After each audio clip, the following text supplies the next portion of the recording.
मैं आपको आज श्री महर्षि अरविंद घोष के जीवन की एक छोटी सी घटना बताता हूँ। महर्षि अरविंद घोष का जन्म 15 अगस्त 1872 को कोलकाता में हुआ था। उनके पिताजी धनाढ्य थे और वे डॉक्टर थे। अरविंद घोष को उन्होंने बचपन से ही विदेश भेज दिया था पढ़ाई करने के लिए। तो विदेश की पढ़ाई जब पूरी करके वे स्वदेश लौटे थे, उस समय हमारा देश गुलाम था अंग्रेज़ों का, और ऐसे समय में जो स्वतंत्रता सेनानी थे उनके साथ में अरविंद घोष उनके साथ में लग गए देश सेवा में। तो उन्होंने क्या किया था कि बम का निर्माण किया था ताकि अंग्रेज़ों को उड़ा सके, अंग्रेज़ों को मार सके। तो उसमें अरविंद घोष का हाथ था। पुलिस ने अरविंद घोष को अरेस्ट कर लिया क्योंकि उन्होंने जो बम बनाए थे तो उसमें उनका एक तरह से उनको आतंकवादी के घोषित किया था और उनको फांसी देने की पूरा अंग्रेजी जो सल्तनत थी, महर्षि अरविंद घोष को फांसी देने का उनका पूरा प्लानिंग था। तो उनको अरेस्ट किया। जब वो जेल में उनको डाला गया तो उनको वहाँ पे बहुत यातनाएं दी गई।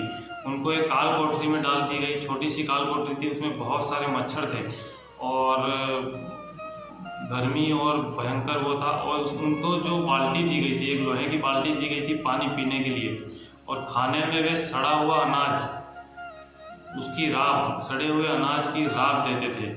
तो ऐसा सारा इस तरह सा जीवन देख करके अरविंद घोष बहुत उब गए, बहुत बेचैन हो गए।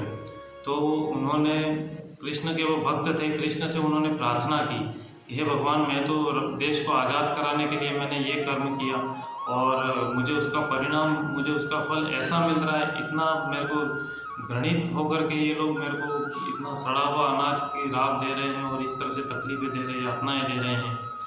ऐसा प्रार्थना करते हुए वे उस रात को जब सो जाते हैं तो रात में भगवान कृष्ण उनके सपने में आते हैं और उनको स्वप्न में निर्देश देते हैं कृष्ण भगवान की, उनको जो देश सेवा करनी थी, तुम्हारा जो संकल्प था, उसके लिए मैं तुमको मजबूत बनाना चाहता हूँ। ऐसी परिस्थितियाँ दे करके तुम धैर्य रखो, सब अच्छा होगा। अरविंद घोष ने धैर्य रखा और उनकी रात इसी तरह से भजन में, प्रार्थना में, ध्यान में बीती थी। वे योगी थे, तो इस तरह से उनका जेल में समय काफ़ी व्यतीत हुआ। उन्होंने वहाँ भगवद गीता पे बहुत सारा, भगवद गीता पे व्याख्या भी लिखी उन्होंने। वहाँ पे जो टीका होती है वह टीका भी उन्होंने लिखी और इस तरह से जेल में उनका समय काफ़ी व्यतीत हुआ। तो अरविंद घोष एक ऐसा विशिष्ट तरह का प्राणायाम करते थे जिसके कारण मच्छरों का उन पर असर नहीं होता था, मच्छर उनको काट नहीं सकते थे। ऐसे वो सिद्ध महात्मा थे, सिद्ध योगी थे।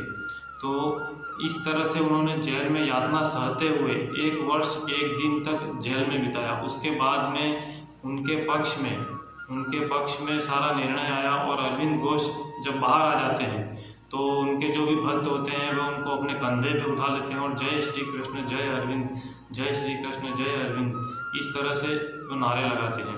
और अरविंद घोष उसके बाद में फिर पांडुचेरी जो होता है वहाँ पर वे अपने आश्रम की स्थापना भी करते हैं।